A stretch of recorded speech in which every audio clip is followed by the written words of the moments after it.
Note దొంగతనం చేసావా? 500 note కాదు సార్, నేను దొంగతనం చేసింది చిల్లర బిల్లలు. చిల్లర బిల్లలా? అవును సార్, చిల్లర బిల్లలు. అరే చిల్లర బిల్లలు దొంగతనం చేయగానే కోర్టులు, మీడియా, పోలీసులు హడావిడి పడిపోతున్నారే.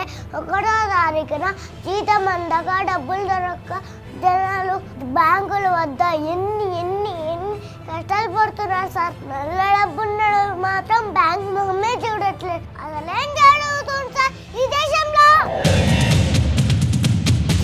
చాక్లెట్ కొందామంటే చిల్లర లేదు, బిస్కెట్ కొందామంటే చిల్లర లేదు, జేబులో మాత్రం పనికిరాని పింక్ నోట్ ఉంది. అక్కడికి కిడ్డీ బ్యాగ్ లో డబ్బులు కూడా మా నాన్న వాడేశాడు. కొన్ని రోజులు చాక్లెట్లు, బిస్కెట్లు తినకుండా ఉండలేవా? ఎందుకు ఉండలేం సార్? ఉంటాం. డబ్బున్నాడు మాత్రం బంగారం బిస్కెట్లు మర్చుకుంటాడు. మేమేమో చాక్లెట్లు, బిస్కెట్లు తినకుండా ఉండాలా? ఏం చెప్పారు సార్? ఎల్కేజీలో ఇంకే 2 లక్షలు అవుతున్నాయి. మీరిచ్చే 2.5 లక్షలతో మా అక్క పెళ్ళి ఎలా అవుతుంది సార్?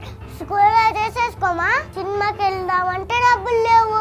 అసలు చిరంజీవి, బాలకృష్ణ సినిమాలు వస్తున్నాయి. అరే పార్క్ పల్లీలు కొన్నామంటే చిల్లర లేదు. నువ్వు పార్క్ వెళ్తావా? వెళ్ళకూడదా? నేను వెళ్ళేది మీ మనరాలు సంధ్యతో సార్. ఎల్కేజీ ఏ సెక్షన్? Central school.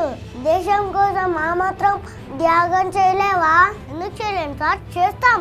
ఒకరోజు స్కూల్ మేనేజ్ బ్యాంక్ ఎట్లా కొంటారు దాకెళ్ళా, డబ్బులు లేవన్నాడు. 2వ రోజుల్లో లేవన్నాడు. అలాగే 3వ రోజుల్లో లేవన్నాడు. రోజు చెప్పండి సార్. డబ్బున్నోడు మాత్రం జుట్టుకి నల్ల రంగేసుకున్న ఈజీగా మార్చేసుకున్నాడు. దొంగతనం చేయడం మీకు భయం అనిపించలేదా? ఎందుకు సార్ భయం? 100 సెక్షన్లు ఉన్నాయి, 100 ఫిట్టింగ్లు ఉన్నాయి. మహా అయితే జైల్లో తీసుకెళ్ళి ఇంత పక్షాలు పెడతారు అంతే కదా? చిల్లర దొంగతనం చేశాను నేను ఒప్పుకుంటున్నా. 5 రోజులుగా 50 రోజులు లైన్లో నిలబడే దమ్ము మాకుంది. నల్ల డబ్బులు తెల్ల డబ్బులుగా మార్చుకున్నాను జైల్లో పెట్టే దమ్ము మీకుందా? బ్యాంకులు, ఏటీఎంలు, ఎక్సెట్రాలు ఉన్న అది పెద్ద లార్జెస్ట్ డెమోక్రటిక్ కంట్రీలో 100 నోట్ మాత్రం దొరకట్లేదు సార్. మారాలి సార్, ఈ పద్ధతి మారాలి. మేరా భారత్ మహాన్.